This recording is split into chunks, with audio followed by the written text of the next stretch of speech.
Hello everyone, welcome back to my channel Kids Education. In today's video, I am going to explain you the chapter 2 of your class 4 New Mulberry English book, The Bell of Atri.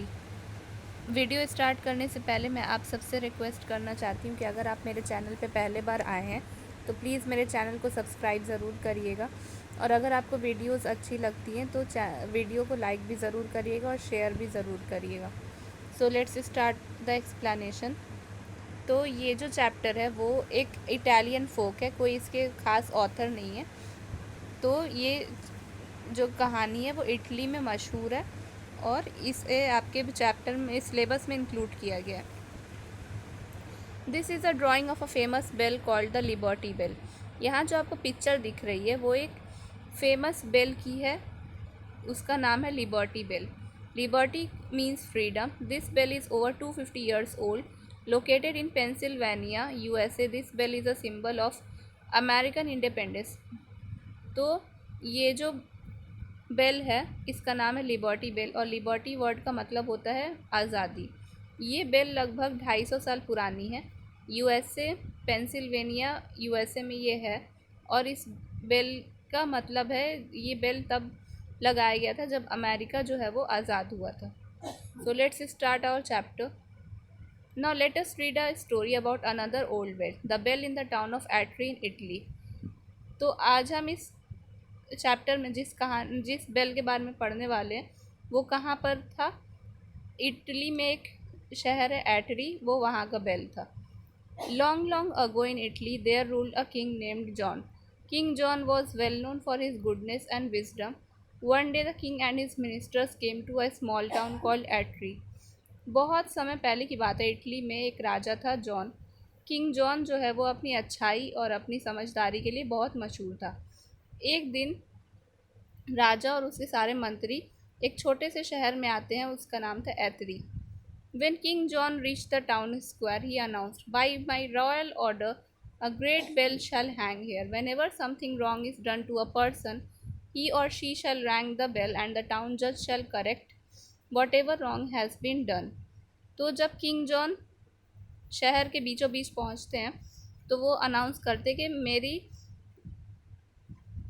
मेरे हुक्म से इस जगह पर एक बहुत बड़ा सा घंटा लगाया जाएगा, एक बहुत बड़ा सा बेल, और जब भी किसी आदमी के साथ कुछ गलत होगा तो वो इस बेल को बजाएगा और शहर का जो जज है वो उसे ठीक करेगा।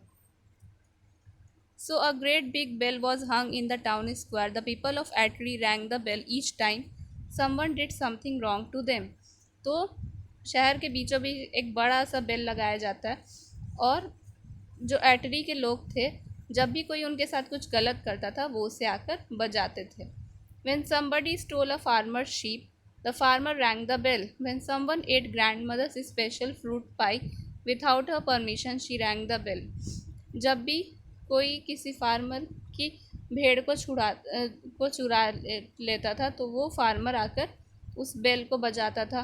जब भी कोई अपनी दादी का स्पेशल फ्रूट पाई बिना उसके परमिशन के खा लेता था तो वो भी आकर उस बेल को बजाती थी। When a bully teased a child, the child rang the bell. अगर कोई किसी बच्चे को छेड़ता था तो वो बच्चा भी आकर बेल बजाता था। In each and every case, the town judge came and corrected the person who had done wrong. हर एक केस में जो शहर के जो जज थे वो आते और जो जिस आदमी ने गलती की होती उसकी गलती को सुधारते थे। After a while, whenever people thought of doing something wrong, they would think of the sound of the bell and change their mind. So the bell rang less and less. The bell rusted and the rope become ragged. तो कुछ दिन गुजर गए। ऐसा होते होते क्या हुआ कि लोगों ने गलत करना ही छोड़ दिया। जब भी वो कुछ गलत करने के बारे में सोचते उन्हें उनके दिमाग में उस बेल का ख्याल आ जाता और वो गलत करने से रुक जाते। तो अब बेल का यूज़ जो है वो कम से कम हो गया। इस तरह से बेल जो है उसके ऊपर जंग लग गई और जो उसकी जो रस्सी थी वो भी क्या हो गई, बहुत ज़्यादा ही कमज़ोर हो गई। The townspeople almost forgot about the bell, but the judge did not. He called one of the town workers and said, "Please go out into the woods and get a long vine. We will tie the vine to the bell so that it can be rung once again." तो शहर के लोगों ने bell के बारे में उनके कुछ भी अब याद नहीं रहा था, वो सब उसे भूल गए थे। लेकिन जो जज था उसे ये उस बेल के बारे में याद था। उसने शहर में काम करने वाले एक आदमी को बुलाया और कहा कि तुम जंगल में जाओ और एक लंबी सी बेल लेकर आओ और हम इसे उस बेल से इस बेल को बांध देंगे ताकि इस बेल को हम फिर से बजा सकें। वाइन जो वर्ड है उसका मतलब होता है बेल। आपने देखा होगा हरे हरे रंग की एक बहुत मोटी सी रस्सी जैसे किसी किसी पौधे में से निकली होती है, उसे वाइन कहते हैं। At this time in Atri there lived a soldier he had been a good soldier and tales of his bravery and adventures were still told. तो उस वक्त एट्री में एक बहादुर सिपाही रहा करता था। वो पहले ज़माने में बहुत एक अच्छा सिपाही था और उसके बहादुरी के किस्से दूर दूर तक मशहूर थे।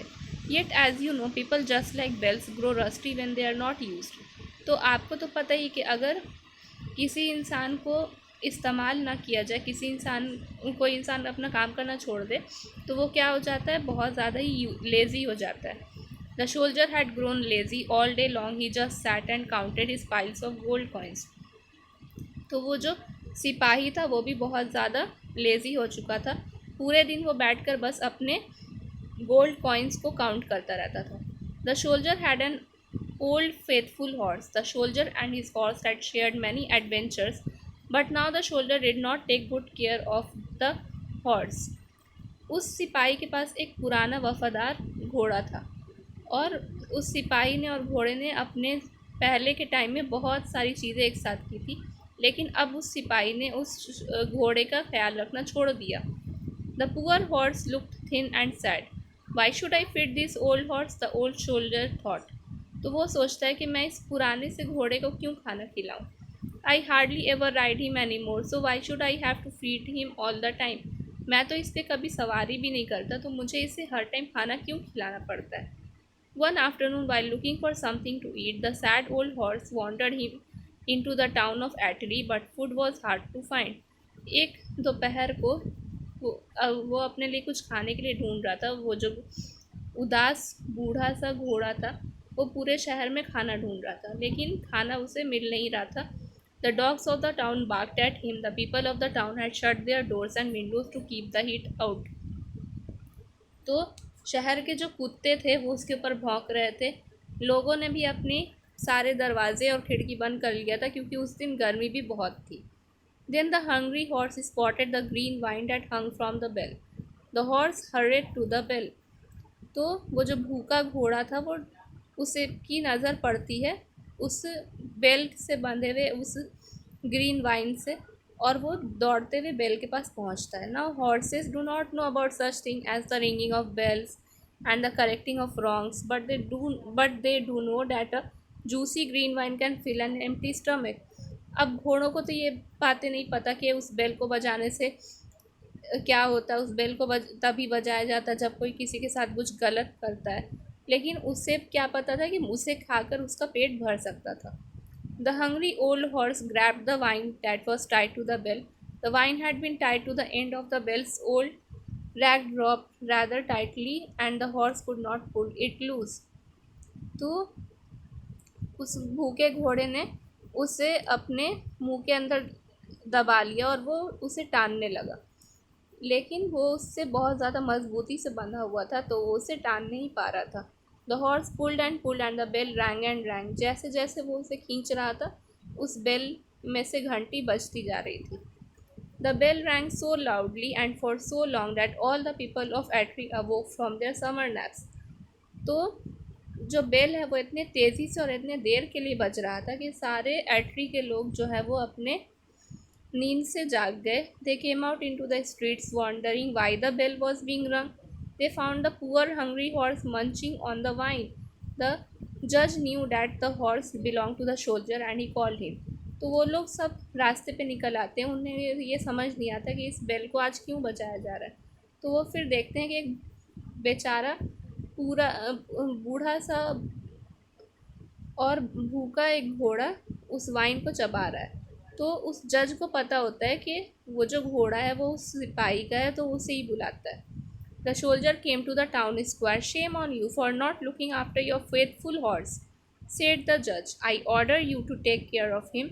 Give him plenty of oats, a warm stable, and a green field to graze in. तो वो जो सिपाही था वो टाउन स्क्वायर के बीचों बीच आता है। तो जज उसे कहता है कि तुम्हें शर्म आनी चाहिए, तुमने अपने घोड़े का ख्याल नहीं रखा। मैं तुम्हें हुक्म देता हूँ कि तुम उसका ख्याल रखो, उसे ओट्स खिलाओ, उसके लिए एक आरामदायक स्टेबल, स्टेबल का मतलब होता है वो जगह जहाँ घोड़े रहते हैं, उसका इंतज़ाम करो, उसे एक हरी भरी घास चरने के लिए जगह का इंतज़ाम करो। From that day on the soldier took good care of his old horse and the people of the town never forgot the good that the bell could bring. उस दिन के बाद से उस सिपाही ने उस अपने घोड़े का ख्याल रखना शुरू कर दिया, और उसके बाद से लोगों ने भी ये समझ लिया कि ये जो बेल है वो सबकी ज़िंदगी में सिर्फ और सिर्फ अच्छाई लेकर आता है। So this is the end of the chapter. Please like, share and subscribe to my channel. Thank you.